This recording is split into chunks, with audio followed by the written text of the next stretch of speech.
Alright, so it seems a lot of you liked my video on Mortal Kombat Annihilation. I thank you for that. So we're gonna switch tracks. Well, kind of switch tracks. It's bad, yet good. It's 90s cheese, so let's talk about it. This is it. If I can name a guilty pleasure movie of 90s action cheese, this is it.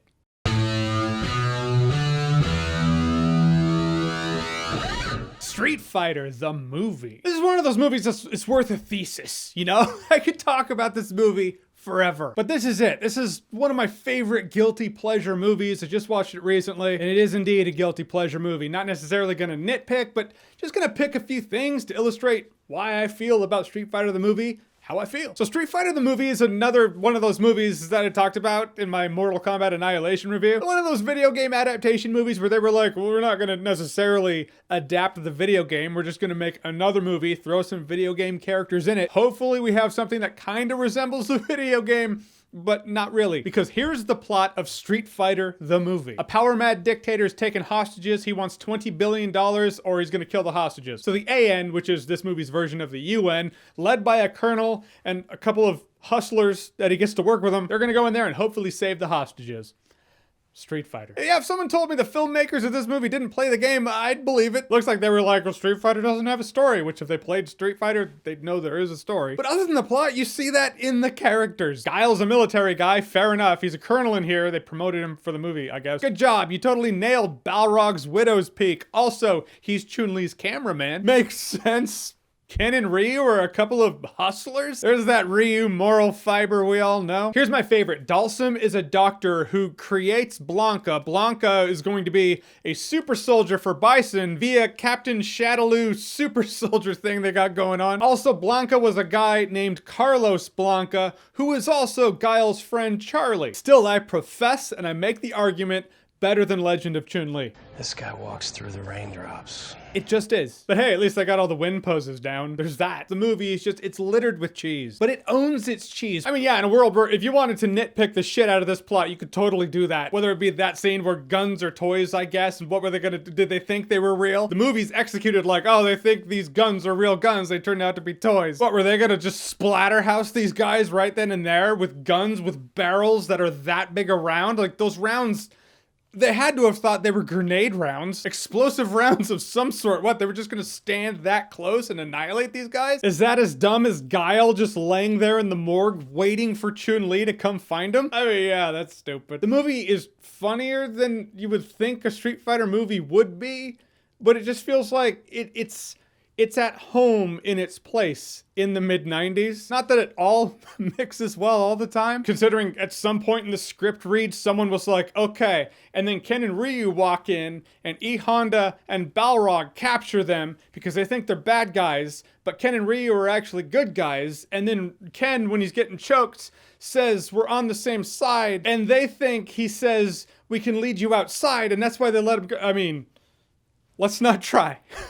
But that sense of having fun with itself is something that is coming straight off of Mortal Kombat Annihilation, Street Fighter. Watched them pretty much back to back within a couple days. Street Fighter has more fun with itself than Mortal Kombat Annihilation, I feel, did. You always get the feeling Annihilation was like, look, we're Annihilation here. You know, the realms are under attack. Earth realm is falling.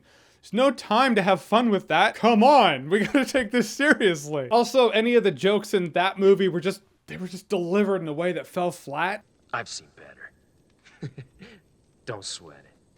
I've seen worse, too. Street Fighter has some whimsical fun with itself, and the one spearheading that is Raul Julia as Bison. That was casting that's like, I couldn't have called that. Wouldn't have called Raul Julia as Bison. But that timing he has in his delivery that you see in the Addams Family movies, this is a weird comparison. Yeah, the talent seen as Gomez Addams you see as M. Bison. Weird. It's a weird phrase, but it's what I mean because you do see it. Raul Julia, he's a good actor. He's an accomplished actor. Dude is a thespian. It's like he read the script and he was like, I know what kind of movie this is, and I know what kind of villain I'm playing, so I'm gonna own it. And he totally does. Is he over the top? Absolutely, but always within the parameters of what the movie is. Game over! But if you do want to see a more serious take on M. Bison, we have it in The Legend of Chun-Li, but it is not as good. Just compare the energy between the two Bisons.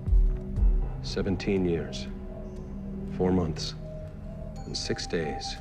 You shall be killed by a wild beast. Bring the package to Bangkok. Safely. There is no room for error. Until the very planet is in the loving grip of the Pax Bisonica.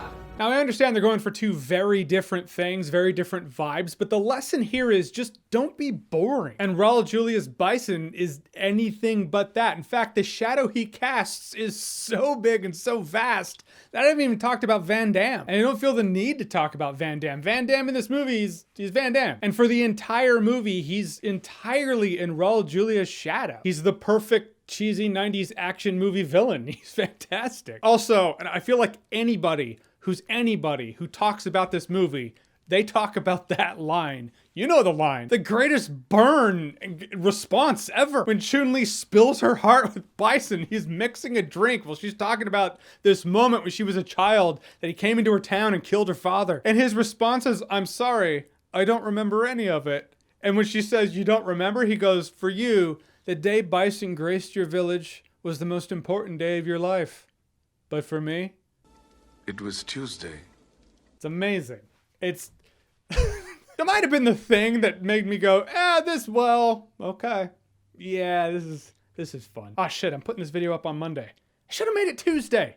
I'm going for a Monday, Wednesday, Friday upload schedule while all of this is going on. Whether it be that, and admittedly that one scene where Chun-Li and her crew, they have the explosives on the truck and they're rolling it into that one camp where Bison and Sagat are hanging out, and it's on a TV, and Zangief goes, "Quick, change the channel!"